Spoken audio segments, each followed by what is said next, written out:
नमस्कार दोस्तों, आज हम बात करेंगे संक्रांति की। संक्रांति को लोग मकर संक्रांति के रूप में ज्यादातर जानते हैं क्योंकि यही विशेष रूप से मनाई जाती है। परंतु संक्रांति सिर्फ मकर संक्रांति नहीं होती है। आज हम डीपली जानेंगे कि संक्रांति होती क्या है, ये किस बात पर निर्भर करती है कि संक्रांति अच्छी है या बुरी है, और इस दिन हमें क्या क्या करना चाहिए। इस विषय में हम डिटेल में बात करेंगे। इस वीडियो में अंत तक देखिएगा ताकि हर सनातनी को ये पता भी होना चाहिए कि संक्रांति होती क्या है।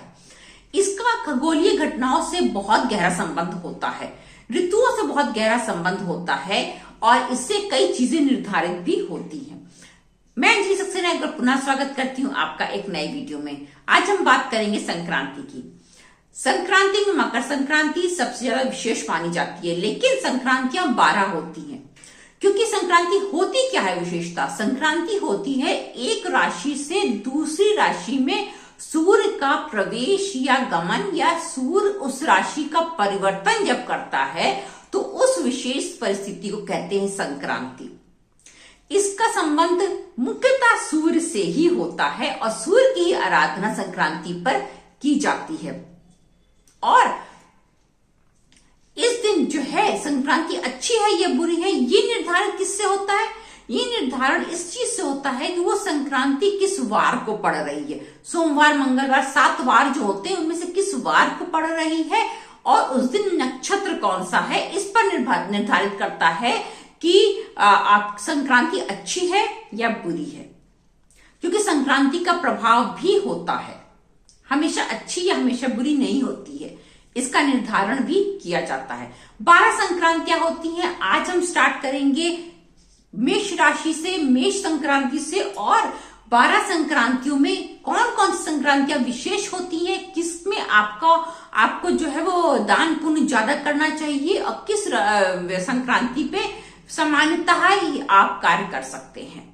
परंतु संक्रांति का बहुत महत्व होता है क्योंकि ये राशि परिवर्तन के साथ साथ सूर्य के तेज को बहुत प्रभावित करती है। सूर्य की आराधना इस दिन विशेष रूप से की जाती है। इसलिए यदि आप पूरे वर्ष भर सूर्य को जल नहीं अर्पित कर सकते हैं तो प्रत्येक संक्रांति को अवश्य करें। इससे आपके ऊपर सूर्य की कृपा अवश्य प्राप्त होती है। जो लोग शनि के प्रभाव से दुखी हैं उनको भी सूर्य संक्रांति यानी कि संक्रांति पर विशेष पूजा अर्चना अवश्य करना चाहिए। इससे उनके शनि जो है वो शांत हो जाएंगे। चलिए शुरू करते हैं मेष संक्रांति से। मेष संक्रांति लगभग अप्रैल के आसपास पड़ती है, जब सूर्य जो है मेष राशि में प्रवेश करता है। इसे सौर कैलेंडर का पहला दिन माना जाता है। सूर्य संक्रांति उसी दिन से सौर कैलेंडर का प्रारंभ होता है। जो मेष संक्रांति होती है उस दिन से ही सौर कैलेंडर का प्रारंभ माना जाता है, क्योंकि मेष पहली राशि होती है। इसलिए मेष संक्रांति का बहुत महत्व होता है। कहीं कहीं ये नववर्ष के रूप में, त्योहार के रूप में मनाया भी जाता है। मेष संक्रांति में सूर्य जो है वो उत्तरायण की आधी यात्रा कर चुका होता है और आदि विशेष रह जाती है। मेष संक्रांति में उसी दिन से सौर कैलेंडर का प्रारंभ होता है। अब मेष के बाद आती है वृष राशि यानी कि वृष संक्रांति। ज्येष्ठ मास की संक्रांति को ही हम जो है वो वृष यानी कि वृषभ संक्रांति कहते हैं। इस दिन शिव जी की पूजा का विशेष महत्व होता है। क्यों? क्योंकि ऋषभ रुद्र नाम जो है शिव जी का एक अवतार है। उस दिन उनकी विशेष पूजा आराधना की जाती है। इस दिन इसलिए सूर्य देवता के साथ साथ जो है आप शिव जी की आराधना भी इस दिन करेंगे तो शिव कृपा भी आपको विशेष रूप से प्राप्त होगी। अब आता है मेष हो गया, वृष हो गया। इसके बाद आती है मिथुन संक्रांति। मिथुन संक्रांति में ऐसा कोई विशेष नहीं होता है। ये सामान्य संक्रांति होती है जब सूर्य जो है वो मिथुन राशि में जाते हैं। कहीं कहीं इसका पर्व मनाया भी जाता है, लेकिन ऐसा कुछ इसमें विशेष नहीं होता है। हाँ, जो लोग 12 संक्रांतियों का व्रत करते हैं या उनके उस दिन सूर्य देवता की विशेष आराधना करते हैं, उनके लिए ये विशेष होता है। इसके बाद आती है कर्क संक्रांति। कर्क संक्रांति का बहुत विशेष महत्व होता है। क्यों होता है? क्योंकि कर्क संक्रांति के दिन से ही सूर्य जो है वो दक्षिणायन होता है। उस दिन से ही सूर्य का दक्षिण की तरफ प्रवेश होने लग जाता है उत्तरायण खत्म हो जाता है, इसलिए कर संक्रांति का विशेष महत्व माना जाता है, क्योंकि इस दिन से कहते हैं कि जाड़े की तरफ यानी कि शीत ऋतु की तरफ हमारा बढ़ना शुरू हो जाता है। इसलिए कर संक्रांति का विशेष महत्व होता है। इसके बाद आती है सिंह संक्रांति, जो कि भादों में पड़ती है।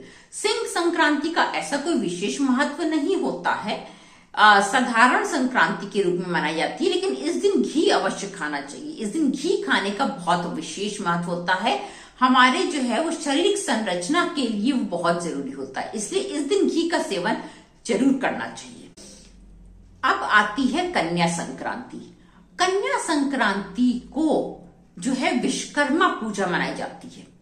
विश्वकर्मा पूजा का जो है वो दिन पड़ता है कन्या संक्रांति का दिन, और इस दिन जो है पितरों के निमित्त आप कोई भी विशेष पूजा करें, दान पुण्य करें, तो वो विशेष महत्व रखता है, क्योंकि वो समय पितरों का आ जाता है।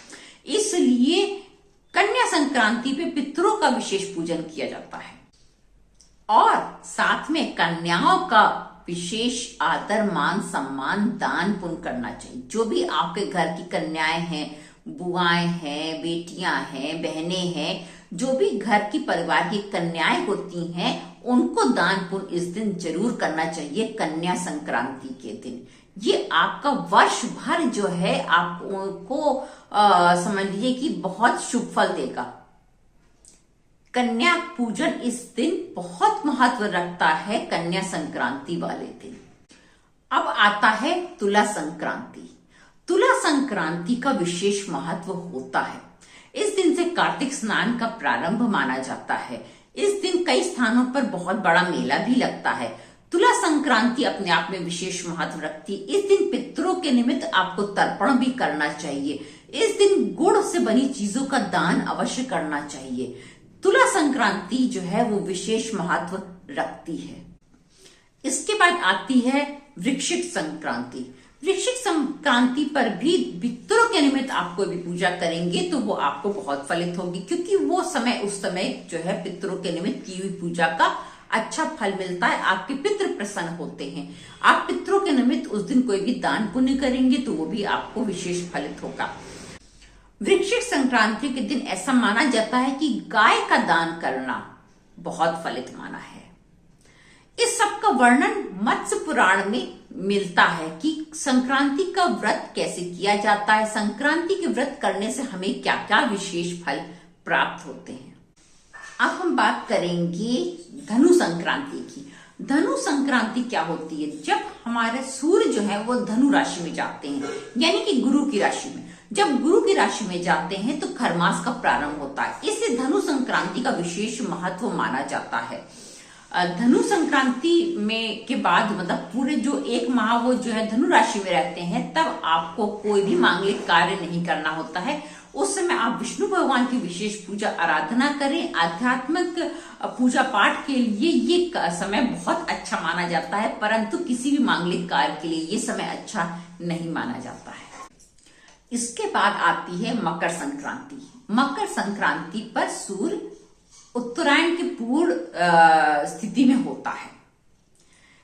उत्तरायण तो पहले थोड़ा हो चुका होता है, लेकिन उत्तरायण की पूर्ण स्थिति में मकर संक्रांति पर सूर्य होता है। इसके बाद वो उत्तर की दिशा की ओर बढ़ने लग जाता है। मकर संक्रांति का इसीलिए विशेष महत्व माना गया है, क्योंकि इस समय से परिवर्तन चालू हो जाता है सूर्य का। इसके बाद आती है कुंभ संक्रांति। यही कुंभ मेले का समय होता है। कुंभ संक्रांति पे ही कुंभ मेला लगता है। संगम तट पर, प्रयागराज के संगम तट पर यही कुंभ मेला लगता है, जब कुंभ राशि में सूर्य होता है। उससे पहले माघ मेला होता है, लेकिन जिस समय वो कुंभ राशि में जाता है तब कुंभ मेला कहलाता है। इस समय दान पुण्य का बहुत विशेष महत्व होता है और पवित्र नदियों में स्नान करने का बहुत विशेष महत्व माना जाता है। इसके बाद आती है मीन संक्रांति। मीन संक्रांति जो है वो सौर वर्ष का आखिरी माह माना जाता है। जैसे चंद्र वर्ष का आखिरी माह होता है फागुन, वैसे ही सौर वर्ष का आखिरी माह होता है मीन संक्रांति। अब इस समय जो है खरमास लग जाते हैं, क्योंकि सूर्य जो है वो गुरु की राशि में चला जाता है।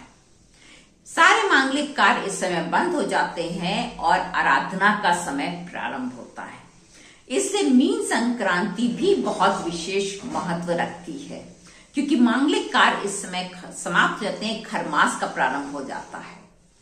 इस तरह से हर संक्रांति का एक विशेष महत्व होता है। पूरे वर्ष भर में 12 संक्रांतियां होती हैं और कुछ संक्रांतियां बहुत विशेष महत्व रखती हैं, कुछ साधारण होती हैं, परंतु संक्रांति पर सूर्य आराधना बहुत विशेष महत्व रखती है। जो लोग भी अपनी किस्मत को चमकाना चाहते हैं, सूर्य की तरह चमकाना चाहते हैं, उन्हें संक्रांति के दिन सूर्य देवता को जल अवश्य अर्पित करना चाहिए। उसमें थोड़ा सा दही, थोड़ा सा शहद, अक्षत, रोली और लाल पुष्प चढ़ाएं डाल करके, और तब ये अर्घ दें। और हमेशा तांबे के लोटे में दें और अपने सिर से ऊपर की स्थिति में दें, ऐसे जल कभी नहीं दें।